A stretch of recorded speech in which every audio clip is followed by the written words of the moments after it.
We're going to talk about one of the most powerful and honestly most overlooked moments of your entire day. I'm talking about those last few minutes right before you fall asleep.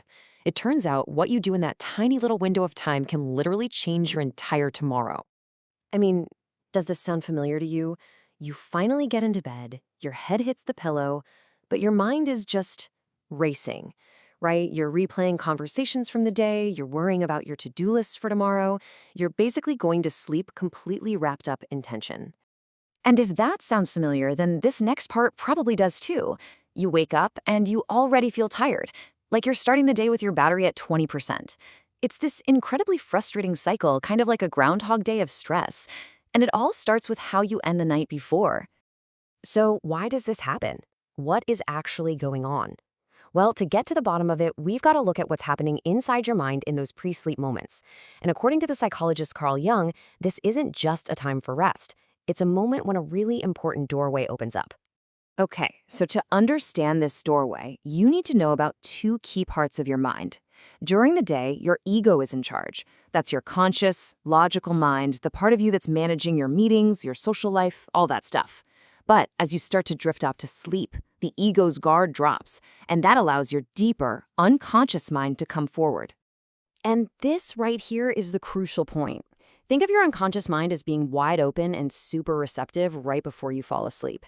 That doorway swings open, and whatever thoughts, whatever feelings or images you're holding onto, they become a set of instructions.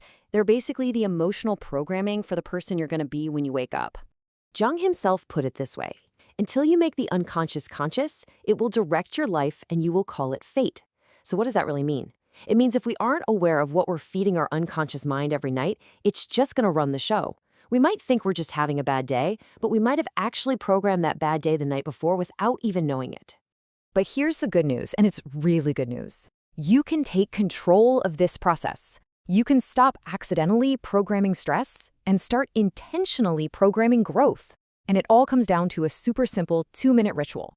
Yep, that's it. Just 2 minutes. We're not talking about an hour of meditation or some complicated journaling practice.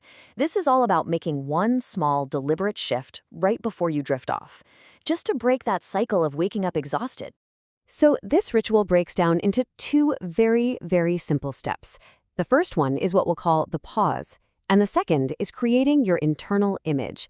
Let's dive into step 1. All right, the very first part of this whole thing is simply to pause. I mean it. Just stop. This is all about creating a little bit of intentional space between the chaos of your day and the moment you finally drift off to sleep. And the action here is so specific and so simple. For just 60 seconds, put your phone down. That's it. Stop the scrolling, stop the input, and just turn your attention inward for a minute. Check in and see what's actually going on inside. Now, during that 60-second pause, the goal is simple. Just name whatever you're feeling. Don't judge it, don't try to fix it, just acknowledge it. Are you feeling anxious? Maybe a little empty? Stressed? Or, hey, maybe you're hopeful. The simple act of putting a name to the emotion takes away its silent, unconscious power over you. You're bringing it into the light. You're making it conscious. All right, so once you've paused and you've named your feeling, you move on to the second minute of the ritual. This is the more active part where you get to consciously choose what you're going to focus on. And here's a really great way to think about it. What is the background photo of your mind? Like the wallpaper on your phone or your computer? What's the default image that's just running in the back of your head as you're about to fall asleep? This is where you connect the 2 steps. So if in that first minute you named the feeling of anxiety, this is your chance to consciously replace the image of anxiety with a new one. Because that image, it acts as a template. If your default image is of you being stressed out, always feeling behind, well, that becomes the negative template your unconscious will use to print tomorrow's experiences. But what if you chose a different image? An image of yourself learning, progressing, maybe just taking one small step forward. That becomes a positive template. And this brings us to the payoff, the long-term benefit. This little ritual isn't just about one good night's sleep. It's about fundamentally changing how you wake up and how you experience your days. It's about breaking that Groundhog Day cycle for good. In Jungian psychology, this small ritual is actually part of a much bigger, more profound journey.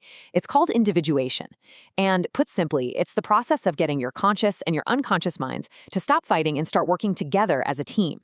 It's the journey of becoming who you truly are. So the key takeaway here is this. Your last thoughts of the day are the first instructions for your tomorrow. We put so much effort into changing things during the day, right? Through willpower and just grinding it out. But real, lasting transformation, it also requires us to listen and be intentional during those quiet moments when we're no longer in control. So I'll just leave you with this final thought. Tonight, before you fall asleep, take those 2 minutes. Seriously, just try it. Pause and ask yourself, what feeling am I carrying into sleep tonight? And what image do I want to give my unconscious mind to build my tomorrow?